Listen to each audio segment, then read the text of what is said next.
Right now, everyone's asking the same question. Was there more to the Charlie Kirk shooting than what's being told? Millions have watched influencers claim a conspiracy is unfolding right in front of us. But what if we looked at all of this the way a homicide detective would? Well, my friend Detective J. Warner Wallace spent decades solving murder cases and even used the same methods to test the Gospels, leading him to convert to Christianity. So in this conversation, I asked them, how do detectives separate what's possible from what's true? What about the inconsistencies in the Charlie Kirk case and more? Because when everything feels rigged, even lies start to sound logical.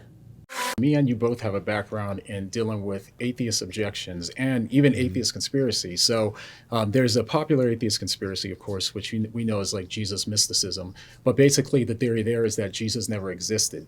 So why did you not embrace that belief, given the fact that you've investigated these gospel stories? Well, and I think, okay, so here's a couple of things. Number one, you're right. I was the atheist who held these positions that I needed to investigate, right? Because I was like, this can't be true. And let's just do a little thought experiment first. Remember, everything I do is cumulative based on indirect evidence. There's two forms of evidence: direct evidence, indirect evidence. Direct evidence is eyewitness accounts, so we can test these as eyewitness accounts, but often I have to build a case without any eyewitnesses without any living eyewitnesses anyway. Well, that's kind of what we're doing here. And they're cumulative, death by 1,000 paper cuts. So when I'm making a case for did Jesus really live, I'm building it with lots of different lanes of evidence. But let's just put it this way as a thought experiment. Take the most robust manuscript evidence critic, a Bart Ehrman.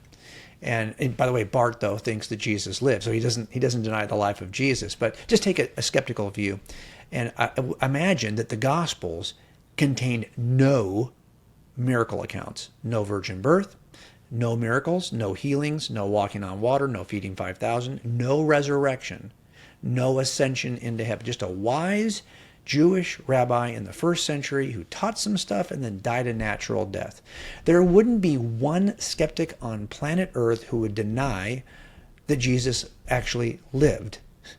Based on the robust manuscript evidence, he's the best attested ancient in the history of ancients. No one's been written about more and had more impact than Jesus of Nazareth. I talk about this in a book called Person of Interest.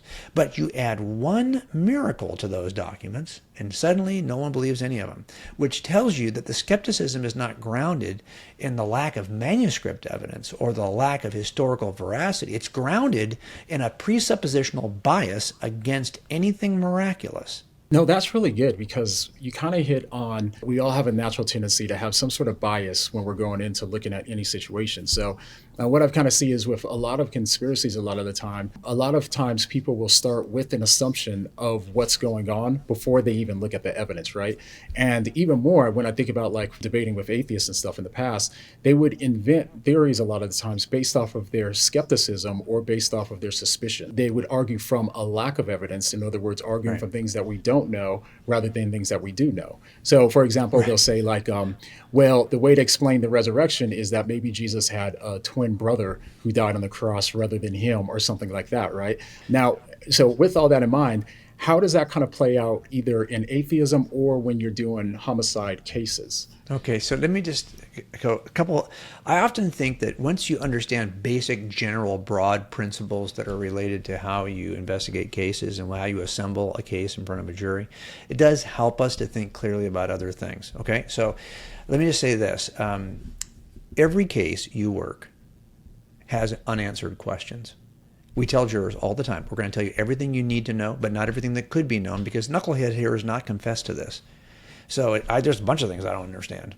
He hasn't told me why he did this or how he did that or where this blood smear, what I don't know. I'm making assumptions, but I can't answer those questions for you. Are you the kind of juror who needs to know, have every single potential question answered before you can render a verdict? Yeah, I think I am that. This is a homicide case. I think I need to have then you're dismissed.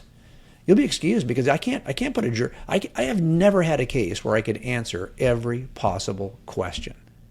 It just isn't possible. It's not reason. By the way, that standard would be what's called beyond a possible doubt. Every question answered. Okay, that's not the standard.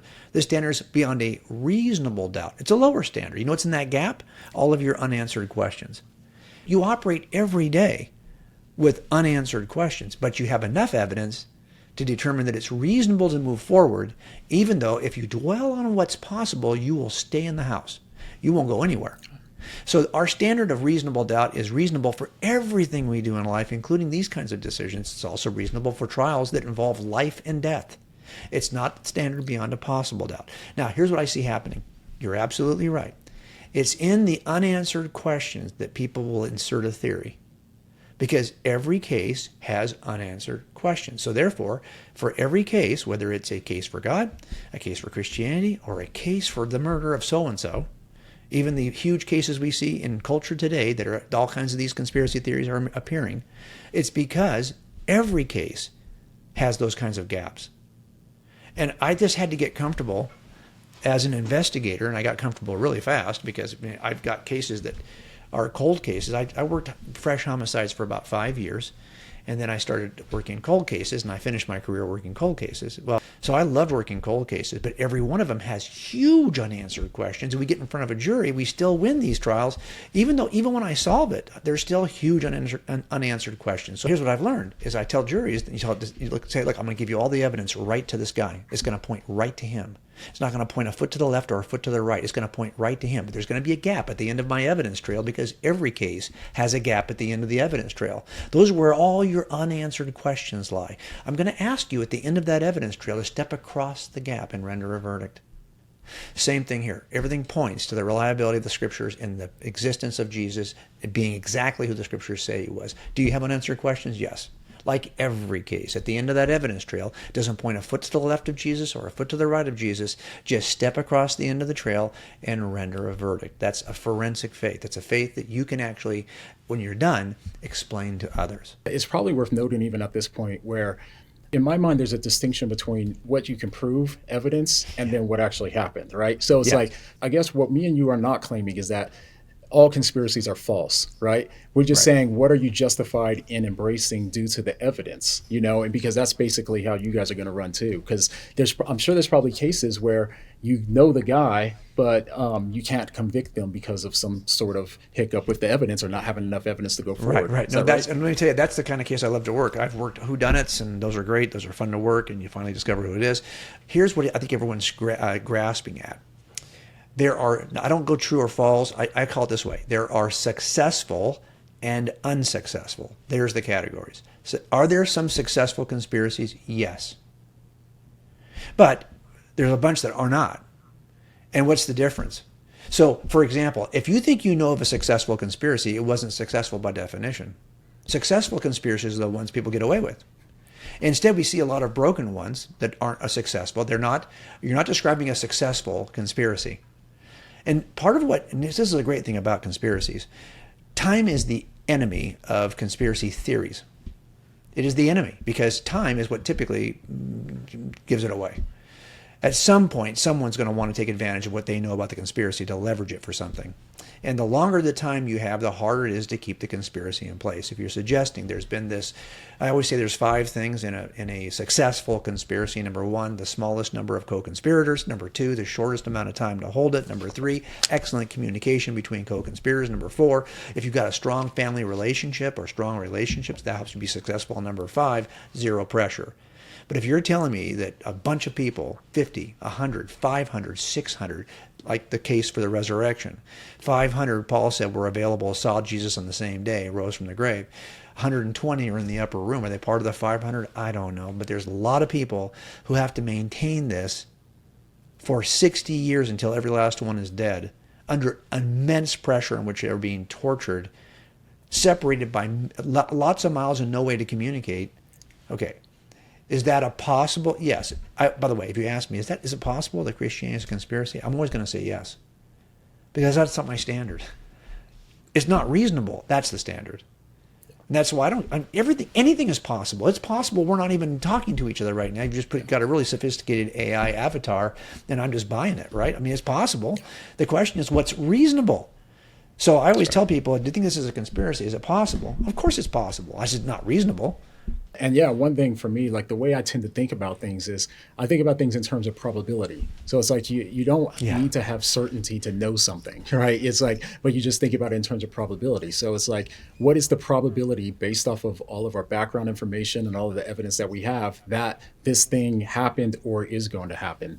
Yeah. But with that, Right. let's turn a little bit over to Yeah. how people turn speculation into evidence for conspiracy, even if they don't have a theory. So maybe we can think about it this way: is when we think about like the scientific method or historical method or one of those things, we have hypotheses and then we have evidence. And the way I define evidence, you can disagree if you want, but the way I think about evidence, at least, is anything that's going to raise or lower the probability of some of your hypothesis being true or false, right? And so when I think about it in that way, then I think if something does not lower or heighten the probability of my theory, what I think happened, then it's not evidence. So a lot of times when people are using speculation, at least as it appears to me, is that speculation is not evidence. It's just speculation. You're saying Yeah. things look weird. And I'm assuming that in homicide cases, things often look weird. Is that right?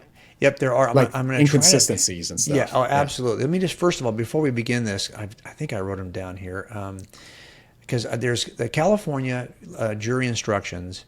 Here they are. So here's the California jury instructions related to this term speculation. It is, you do not allow jurors to speculate. And we instruct them on, there's like maybe, just Google your jury instructions in your state.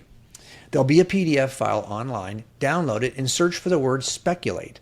And you're going to find that there's a ton of instruction for jurors about the danger of speculating. So, for example, I just pulled one. There's a ton of these in our state of California. Base your decision only on the evidence you have heard in court and on the instructions, this is the judge instructing the jury, on the instructions that I have given you.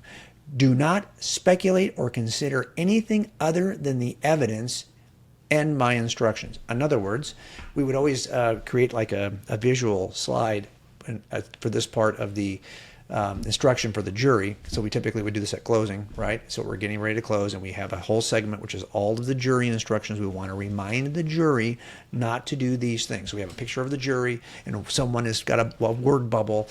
What if? Okay, there's no what ifs. If there's not evidence to base this on, you can't speculate a theory that's in the gap of the evidence. We do not allow if there's not positive, affirmative evidence for something, you can't talk about it because it's just pure speculation. And here's the problem. You know that every case, like I suggested, is going to have unanswered questions. So let's say, imagine you've got a puzzle, okay, and there's a 100-piece puzzle. And so now there's like 3 empty pieces. Well, all of the sophisticated conspiracy theories, you'll say, let's just take, we've got a ton of conspiracy theories that are in circulation right now as you and I talk. And they're always going to focus on the missing 3 puzzle pieces, which is exactly what this jury instruction is telling jurors not to do. You can build any inference from the other 97 pieces, but you cannot focus on the missing 3 and say, I wonder if, isn't it possible that, take that stuff out of your vocabulary. Because that you cannot focus on the missing 3 pieces, but if you're online and you're an influencer and you're trying to, posit a conspiracy theory that's going to draw thousands of clicks, you're either going to have to do one of 2 things. Argue that the evidence that's been presented so far is untrue. Can't trust it. Right? Or you're going to work in the missing 3 pieces. We haven't seen anything over here. This is why. So, for example, I was talking to Frank Turk about this with the Charlie Kirk case, and so what you typically do, and let's just say what happens here. What happens is, you as an investigator, I don't want the public to know anything about my case. Anything. If I've started collecting evidence, and I've got 10 pieces now, and I'm thinking, okay, I don't know who the guy is yet, but I do have 10 good pieces of evidence, and I'm now stuck. I'm reaching a point where I need some help. Like maybe I have a video, and I'd like to know who this guy is. Probably somebody knows. Let's take that one of the 10 pieces I've collected so far. That's one piece of evidence. Let's put that online. Let's go to the public with that one piece. And sure enough, you go to the public with that one piece, and he gets identified. Great. That video did turn the tables, right? Because his dad saw the video. Okay, so this is what's very helpful. Now, I've also got another 9 set of pieces of evidence so far. Now, I have not told the public about those. There's no need to. That one piece did its job. I've now got the suspect identified. Now I'm still working hard. I've got another 400 pieces of evidence I've collected. How much of that have I told the public about? Zero. Why would I tell the public about any of that? Now, how does that possibly help me? Here's what I'm aiming at now. Once I got the guy identified and he's in custody, I've caught him, I have one more event in this case, the trial. That's it. Yeah. The investigation's over. The arrest is over. I'm down to prosecution now. I'm not saying anything about the other 400 pieces until after. You'll hear about it if you want to televise the prosecution, the trial. But otherwise, I'm not going to say anything about those pieces. Now, what I've created in the public's eye is a bunch of unanswered questions. Where's the autopsy report? Oh, they're not releasing the autopsy report. That seems a bit No, that's not unusual. That's every case I've ever worked. You know, if I didn't need to have a video out there to identify my suspect, I'm not telling anything to anybody until we go to trial. Sometimes that trial, by the way, is 4 years downstream from the arrest. I've had a couple of those. Now, just to clarify on the autopsy thing, isn't it true, though, that whenever people are murdered or killed under suspicious circumstances, then they do release the autopsy report to the public? Or is that not accurate? No, not on a criminal trial like this. They have no obligation to release this. Now, it'll become a part of the public domain once the trial is done, because it'll be submitted into an active court case as a piece of evidence. They'll submit the report. They'll have a testimony of the coroner, for example. So all of that's going to come in eventually, but not now. Does not need to be done now. As a matter of fact, I don't want any of that out. And here's why.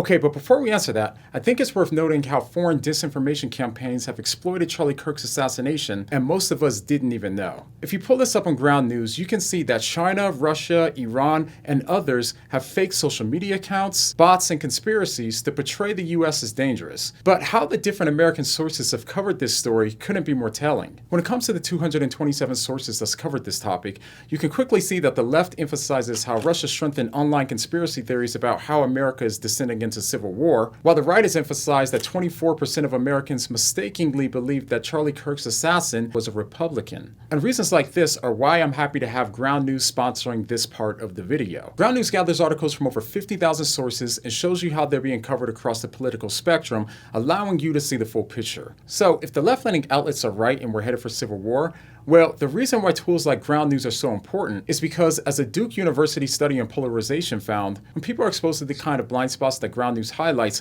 it actually moderated their views and reduced polarization. So, if you want to try it out, go ahead and go to groundnews.com/whatdoyoumeme, or you can scan the QR code on the screen and you'll get 40% off of unlimited access with the Vantage plan, which is the same plan that I use every day. All right, now back to the interview. Here's why. We're not done here. And I don't want any 12th hour witness pulled in from the defense team who's very clever, who has got some contrary story.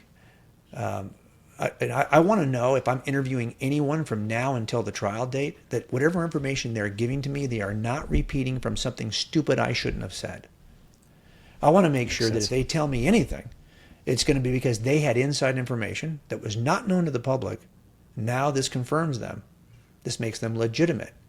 But if I have leaked out information, now here's what I'm seeing. I'm an old school guy, right, who did most of my work before there was this robust kind of need to get every detail out there in the public square. And we were really good about just not answering questions. For example, gotcha. Our officer who was in charge of public relations would protect us as investigators. I would never, as the lead investigator, even on a case that ends up on Dateline. We had a 2-hour case on Dateline. Hey, protect me. Just tell them we're not talking to anybody. But they're not going to talk to me. There's nothing good that comes out of my releasing more information before we go to trial. Nothing good ever happens there. So they released enough information to get him identified, then zip, we're done. We're not going to say anything else. Now, here's the problem. All good conspiracy theories that are fun but not true, not successful, not actually what happened, are built around the unanswered questions. And we have now created hundreds of unanswered questions because we're not going to talk about that until we go to trial. So we Now, just patiently endure every silly. Now, here's what I saw happening. Cash Patel, he posted that he is going to be looking at these other theories, this theory of a second shooter or a different angle on the shot. Okay, don't misunderstand what's happening there. That's not Cash Patel saying, yeah, we think too there might be a second shooter. No. It's a polite way of saying, yeah, we've heard your stupid stuff, and we're going to knock that down before we get to trial too, so just chill out, okay? Yeah, this is all insane, but we're going to go ahead and knock it down for you evidentially, so by the time we get to trial, but by the way, we're not going to talk about it until we get to trial. But just so you know, yeah, you're all banging the drum. I want a second shooter possibility. I want that. Okay, we'll look at all that stuff for you. No problem. We're not going to tell you what we find, though, until we get to trial. But we just want to make sure at the end our case is strong. We've not just looked at this guy. We looked at every possible, even the crazy conspiracy theories you guys are taking on. And do you realize, of course, that it's really YouTube that's changed it all, right? Here we are on YouTube. Yeah. There was no platform like this that people could make how would you, if you're a private citizen, and some of these are really little more than private citizens, I've got huge influence on YouTube. How would you have done this 25 years ago? Yeah. How would you have even posted your conspiracy theory in a way that anyone else would even hear it? Yeah. There was no X and there was no place to post these things, right? So these kinds of theories, now we're going to have probably more theories than ever before in the history of humans on any case that doesn't go to trial quickly, especially the more nationally known it is. So this doesn't surprise me at all. Now, let me just say one more thing about what I see happening. And so here's where the conspiracies come from: the missing 3 puzzle pieces, because that's the only place you can build them, right? You got to build them. Or they'll say you start hearing things like this, and so we'll say, well, look, you realize that the second shooter theories, all of these second shooter theories from a different angle, where people are saying the entry point into the victim, into Charlie, was different than the one that is being claimed. Okay, that's going to be settled by the autopsy, number one. But we're not telling you what the autopsy says right now, because you don't need to know. No one needs to know. That's information we might need to leverage down the road if somebody pops up as a witness, somebody pops up as a co-conspirator, someone pops up as he's crazy and he wants to claim some inside knowledge that he did it. We already have one of those in this case. Okay, so we're going to be able to knock all that stuff down because we have the evidence of the autopsy report. Okay. The other thing you'll see, they'll say, oh, yeah, but autopsy reports are changed all the time. So that's what I'm telling you. They're either going to have to say you can't trust the 97 pieces of the puzzle, or the real answer's in the missing 3 pieces, and every puzzle has a missing 3 pieces. So here's the other thing I'm seeing here with this one, for example. I see people do this all the time. They'll look at every other coincidence and say, that's not a coincidence. That's something intentional. Oh, there's a flight record of a plane from Egypt that happens to be, okay. Is it correlated or causal or just a coincidence? Those are your 3 C's, right? But you see this, for example, in all of the close, intensive study of videotape. So you'll see that the shot is fired, and there happens to be a guy who scratches his face. They've played this video back and forth 1,000 times. There's a guy who's touching his elbow. There's a guy, if Frank Turek is accused, he's raising his phone because he's videotaping this for his family. Okay, seriously? So, yeah, it's really easy to play that game. Every single coincidence you're going to claim is correlated. Yeah, and what evidence do you have of any of this? By the way, all of this will be resolved by the autopsy, which will demonstrate not only if the bullet's still in him, we're going to find the round. We're going to have both metallurgy and ballistics to compare it to the rifle. We're going to know exactly where it entered, what happened to the round once it went in the body. I was talking about this with Frank. And sadly, what happens here is that at every autopsy, we take the body. First thing we do is take the clothes off the body.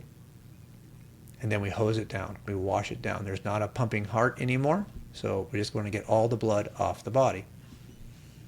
Then we put it through an x-ray because we're trying to find the round. In other shootings I've been involved in, sometimes a round will go in, it hits something, it moves, comes out the back, going, wow, how's that even happen? Or it stays in there, or it fragments. The coroner's going to take out every single fragment and give it to me, and I'm going to put it in an evidence bag and take it back to the department. I'm there at the autopsy. The investigator will be there at the autopsy to collect anything. That round has already been collected. And so that stuff's going to be collected, and then you'd use the autopsy to locate the round. Sometimes the round's obvious, it's easy to locate, but if it fragments, you want every piece, and the autopsy will show you where every piece of the round is. And then this autopsy is about digging those pieces out. So the point is, this is what we're going to do. All of this is going to settle every single question. In the meantime, though, we're going to have to endure, dozens of videos using conspiracy theories that involve the coincidences instead of the correlations and the causes, and are working in the missing 3 puzzle pieces. So that's you're going to have to endure that because it's just the nature of the beast. And now I do have a question for you, because on the surface, from what I've heard, this does sound strange, but I'm not sure about it. So I'd just like to get your insights. Of course, you probably don't have the details, but Joe Rogan was talking about how if someone was shot with a 30-06, then basically their head would just blow off like hitting a cantaloupe or something. So is it possible then for a fragment of the bullet or whatnot that hit Charlie, is that normal coming from that type of rifle? Or how does this look from just a homicide perspective? How would a homicide investigator think about this? Yeah, so it doesn't worry me too much because there's so many variables here. And that's why in the end, we have some remaining bullets that were not fired. So we don't know for a couple. So here's what determines the impact that a bullet will have on a victim. Number one, what's the bullet? What is it? For any particular, even like for a pistol, there are a number of different kinds of rounds I can fire. And some will have different penetrating ability than others. So I'd have to know something I don't know right now, which is precisely what kind of bullet. What's also going to affect it is the distance, because it's going to lose speed, right? The age of the round. Is the round a brand new round that was purchased, or has it been sitting around for, what's the condition of the rounds? Some rounds are aging out. We don't keep, I'm not going to have a round in my service gun forever. I'm going to change them out. Every time I go to the range to shoot, my range master replaces the ammunition. We want fresh ammunition so the distance and the kind of round it is and the age of the round, and then what is it hitting when it finally gets there? And I've seen so many weird things in autopsies because I'm there from the very beginning. So I'm waiting for the x-ray. The x-ray comes back. I'm like, wow, and you study like what certain rounds will do. And you think, well, yeah, it's just going to go right through. It's going to blow a big hole out of your back like in some movies. Not necessarily. It depends on what it hits and then where it's going to change direction once it's in the body. It's bizarre what bullets will do. Now, this was a long distance shot. I think what I'm reading so far, it seems like the bullet must have still been, I think, an early statement, which I would never have said, by the way. I would make you guess on what I have and don't have. But I do think an early statement that was made was something about they found it still, and I think we have some early pictures from the backside of his neck that in real time. So I don't know if it was a through and through round or if it was still in his body, but I do believe they've recovered the bullet. So, but again, I'm speculating, which we shouldn't do. We just don't know. We don't know until we see what the autopsy says. But I just know that this idea that this kind of round will blow your head off, well, how far away are you when you're shooting it? What all the rounds you could shoot through that rifle, which round is it? What's the age of that round? Okay, what did it hit? I kind of watched that too. I always kind of wondered, did it hit his spinal column? Did it hit his brainstem? Did it hit nothing but the fleshy part of your neck? I mean, I just don't know. And again, I just to speculate about what might be but I'll tell you this, given all of those variables, anything could have happened with that round. Yeah. I would never say, oh, that should always have done this or that should never have done that. Always and never should not be in your vocabulary when you're working these kinds of cases. Let's just see what happened. Now I have seen situations where people try to shoot the same kind of round from a distance to kind of measure the impact, and who knows, that might end up being part of the trial, but I don't know if we're going to need that. But there's still ways to test this out going forward, and we'll see what they do. Okay, now another question is, how much are they paying you? Because $7,000, that's what they always say in the comments. Whenever you mention anything of these things, they say, how much are they paying you? Me? They're referring to Israel. Yeah, that's what they always say. Okay, so let me just tell you, I think you know me, John. So here's my whole situation, right? I live on a pension. And I always tell people that if you can be financially independent, you don't need to ask for money for really anything. And so live on a pension, and here's what financial independence is. It's not the ability to buy anything. It's the ability to buy anything you want. And I don't want anything. So I became financially independent pretty quick. And so I live on my pension. And I didn't start writing books or talking about anything Jesus until after I had secured a pension. Why? Because I wanted to take the money out of it. So when I first joined Stand to Reason, I told Greg Kokel at Stand to Reason, I will join you. I was there for about a year and a half. I said, but I'm not taking a salary. He said, oh, you need to. I said, no, Greg, I can't write a letter to donors to say that without your help, I couldn't do this, because the truth of it is I don't need anyone's help. I don't have a financial need. So I worked there for 18 months as a volunteer. And what do I charge now? I'll tell you what I charge when I go places to speak. I charge what I think one day with my wife is worth. So I'm going to have to leave my wife for a day to come. And as we get older, that stuff has value. So you know what I'm basically saying now? I'm just not coming. Sorry. I do less and less travel because I feel like, hey, I'm in a season where I've got grandchildren. Like, this has to change. Now, you and I started recording this tonight because my grandkids were here until half an hour before we started recording. Yeah. Like, life is different in this season. Yeah. So yeah, I'm happy to talk about cold case investigate. I'm happy to talk about investigations, but I think you know me well enough to know that money was never part of the metric. Yeah. You know, and it's just, I feel like, hey, if you believe this is true, that you want to write, and so, you know, if you talk to my publishers, they'll tell you I'm somebody, I don't really even want going forward any advances. I feel like this, you know, also, to be honest, I'm in California. I mean, how much can you make before they're going to tax it all away anyway? So, so I feel like, hey, we're doing okay. As long as you don't buy anything new. I've been driving Hyundais my entire life. I'm happy to drive a Hyundai.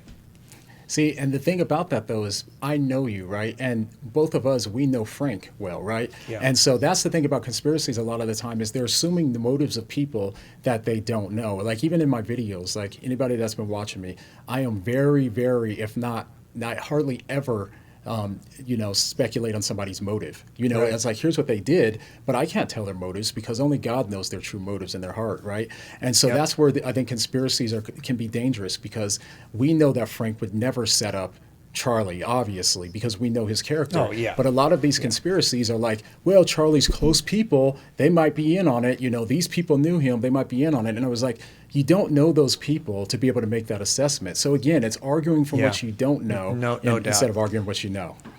Well, think about this for a second. This is somebody who, when you're involved right now in anything, in public ministry or public politics, whatever it may be, it's so divisive that you're going to develop a number of enemies on both sides of this spectrum. Yeah. It's just the nature of it. You're going to develop enemies on both sides. So you could go back and say, well, I could see a potential for this guy to kill him, that group to kill him, this group to want him dead, that group to want him dead. Yeah. So you can speculate about all of those things. You know, here's what I would say. When you work investigations, I used to always talk about law enforcement. It's been said this way, that law enforcement, police work is, you know, hours and hours of boredom, driving around, punctuated by moments of sheer terror, okay, which is true. That's what the job is. I think investigations is even less. I think it's like just boring. I mean, the day you're going to arrest the guy, that's exciting, right? But usually you're going to knock on his door, dude, sorry, we're taking you to jail for something you did 35 years ago, or we're going to wait till he walks out to his car. It's not that exciting, you know. But you end up getting the excitement of knowing you solved the case. You finally brought someone to justice. That's fun. I think it's actually the relief for me happens at the conviction. So it's so boring, right? And I've discovered that most of the time, the answer is really simple. It's somebody driven by sex, money, or power. So it doesn't surprise me that somebody was upset about what was being said about transgenderism, if that's what it is. And again, we don't know all the details until let's just imagine this is it. That seems like a very abstract thing to be so upset about that you would be willing to kill someone for it. Unless, of course, you love somebody who's transgender. Now it's personal. You're saying things against somebody I love. And I can see now that's the kind of, as simple as that. Might that be enough to cause someone to do, like, I have worked cases for my entire career where someone did something terrible for much less than that. Just upset that night. Just wanted to move on. You think, really, that's Now, I can tell you, I've had several cases where the jurors were like, there's no way somebody should have killed someone for that reason, but all the evidence demonstrated that he did it, so they convicted him. Afterwards, he confessed to it, right? But at the time, he hadn't confessed to it yet. And you're thinking, really, for that little thing, for that alone, you would kill somebody? Yeah. Yeah. So it's really a lot simpler than you think it is. And it doesn't require vast, it's not about empires that were about to fall if he lived another day, and this group wanted him dead, and all geopolitical, all world politics were hinging on this one guy. Often it's just something really simple, like you've said some things about people I love, which I cannot stomach. And there, that's the end of it. And so I don't know that it's as difficult as it needs to be in this case. I always say keep it simple, because it really almost always is. Yeah, that's a good way to think about it too, is that Occam's razor principle too. It's like you don't need to add more causes than necessary to explain something. Yeah. And there's one thing I think I'm really curious at what your impression of this is. We are in a place where speaking boldly has some incumbent dangers. Like all the people that Charlie loved, many of them were public communicators, influencers. And I noticed that many had already planned their own college tours this fall. Maybe they'd all talked about this, but I noticed that a lot of these folks have got college campus tours, 10 dates here, 15 dates there. They had planned these long before the shooting. But now they're wondering, well, are these safe to even do? Are we getting to a place? And it feels like, and I just want to encourage people to think about where danger really resides. I think since Charlie was killed, there's this sense that we need to be bold and courageous and fill in the gap. There's a gap now that we need to fill. And I think that's true. And I think, but how did we get to a place in the culture where courage is just how you use words, where true courage is just talking? I don't know how we got there. Yeah. There's a group, though, that I know this, just entertain me for a second. It seems like in this noisy world we're in, it doesn't take long for people to forget altogether about someone like Charlie. I think, oh, no, this is going to ignite a fire. Well, I'm watching to see. Right? I think there'll be many people who will step up, other voices that will come. But I'm part of a group that I'm very sensitive to. So let me show you how fast people forget. There was a man whose job, for the most part, was a public communicator. It was probably like 70% of what he did. He had other duties as well, other things that he did in his job. And at the age of 31, he was always talking to people, often people who didn't agree with him, did not agree with him. They were disagreeable. He would convince some of them, but others he wouldn't convince. But the more he did this, the better he got. And people noticed it. And he knew it was dangerous because often the people he was talking with did not agree with him. And he even talked about how he saw this like increasing risk. Like he knew what he was doing might someday. 31 years old. Talking to another person, he had talked to hundreds of people like this. When he was shot in the neck. To be honest, probably the minute the bullet hit him, he was probably dead. But they took him to the hospital, where he eventually died. It was September 10th. It was captured on video. It's what was so shocking about it. You see that kind of an injury captured on video is so shocking.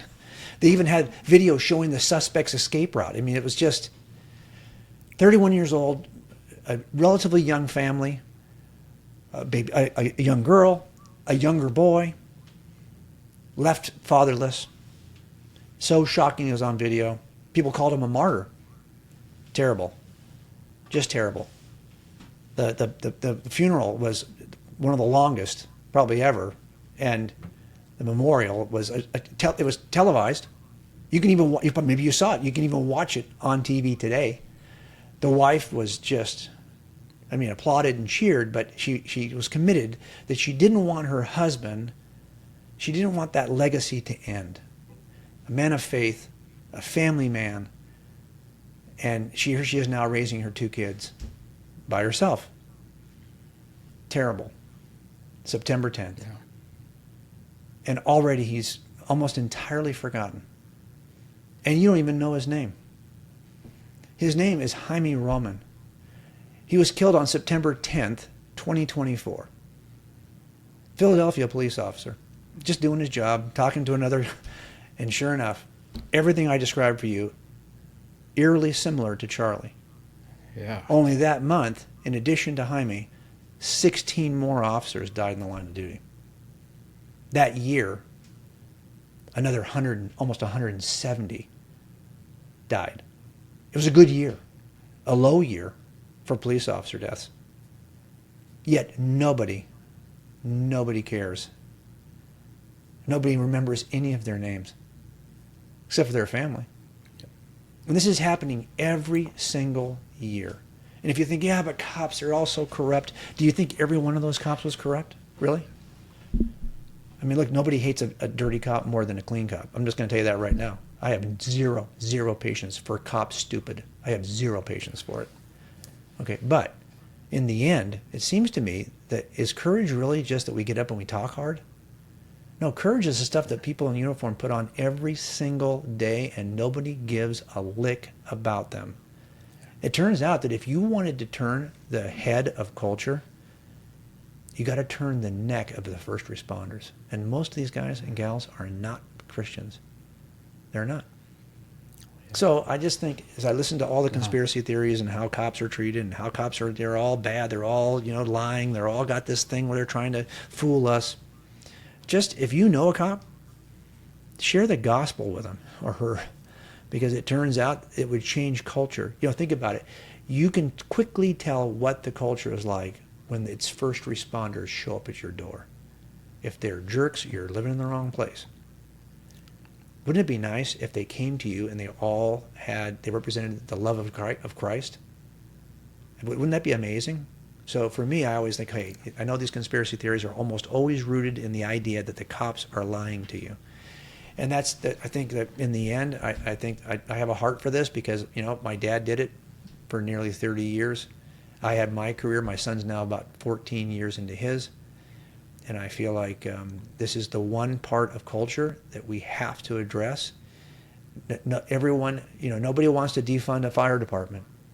Everyone loves firemen, right? They represent the grace and mercy side of God's nature. But it turns out cops represent the truth and justice side of God's nature. And nobody wants that. Nobody wants truth and justice.